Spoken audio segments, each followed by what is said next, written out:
Well, there was an interesting benchmark in the so-called war on drugs late last week. For the first time in 4 decades, pollsters at Pew found that a slight majority of Americans favor the legalization of marijuana. But while some states are loosening age-old drug laws, others are cracking down with mandatory random drug tests for kids as young as 12. Tonight, we visit 2 middle schools where policies aimed at keeping adults in the know have opened a sharp debate. We're joined now by former Olympian and special Nightline correspondent, Julie Foudy. I haven't played since high school. This is so exciting. It takes more than a quick serve or even Olympic credentials to make this team. There it is. Nice. Before becoming a Lady Spartan, each of these 12 and 13-year-olds must first pass a test they all say is a little embarrassing. It's disgusting. It's kind of weird because they tell you to go to the restroom and then you come out with a cup and it's just really awkward because there's other people standing there. Yeah.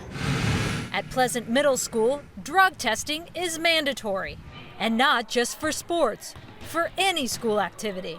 Principal Lane Warner says the random tests are keeping this school in Marion, Ohio, drug-free. What we're testing for are common street drugs. What's that feeling when Mr. Warner walks in and calls out your name for the random drug test? Well, he doesn't tell you. He just calls your name, so you get so scared that you're in trouble. He doesn't tell you it's a drug test. So you start freaking out. Yeah, I get scared. I'm like, okay, what have I done that I could get in trouble for? It's violating your rights. Like, that's a big deal. But when Alexis Keeter was told she needed a drug test to join the scrapbooking club, her parents said no way.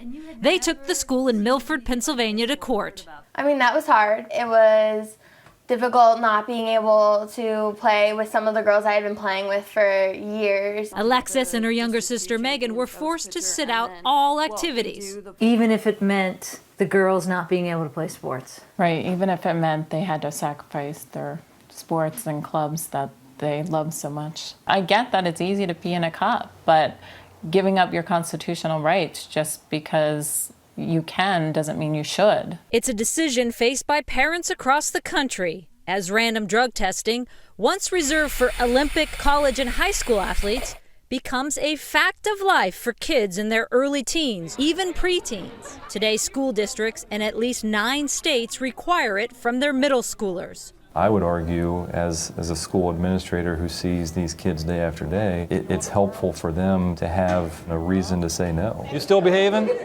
Okay. Back at Pleasant Middle School, Principal Lane Warner isn't just worried about getting students to class on time.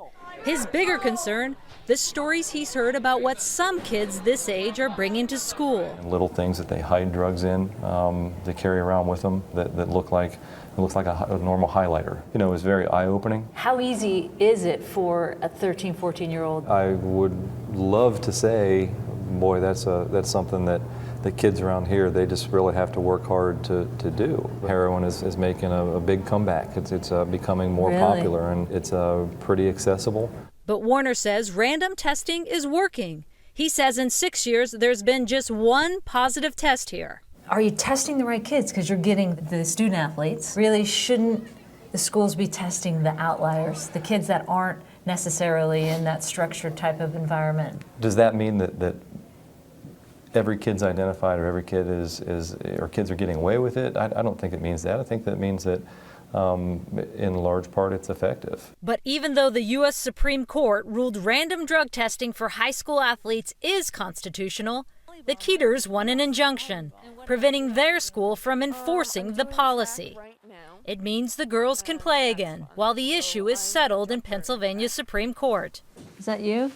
Yeah, Being one of the tallest as a freshman? Look at you, I love that. I, over the years, had to pee in mini cups, right through Olympics and World Cups, and we understood we weren't the ones necessarily cheating, but the argument of maybe it's for the greater good. Clubs and after-school activities are normally a way for kids to not be involved in drugs. Throwing up the barrier of having to be drug tested for it might prevent those kids from even trying out. But back on the volleyball court, a different take from the Lady Spartans.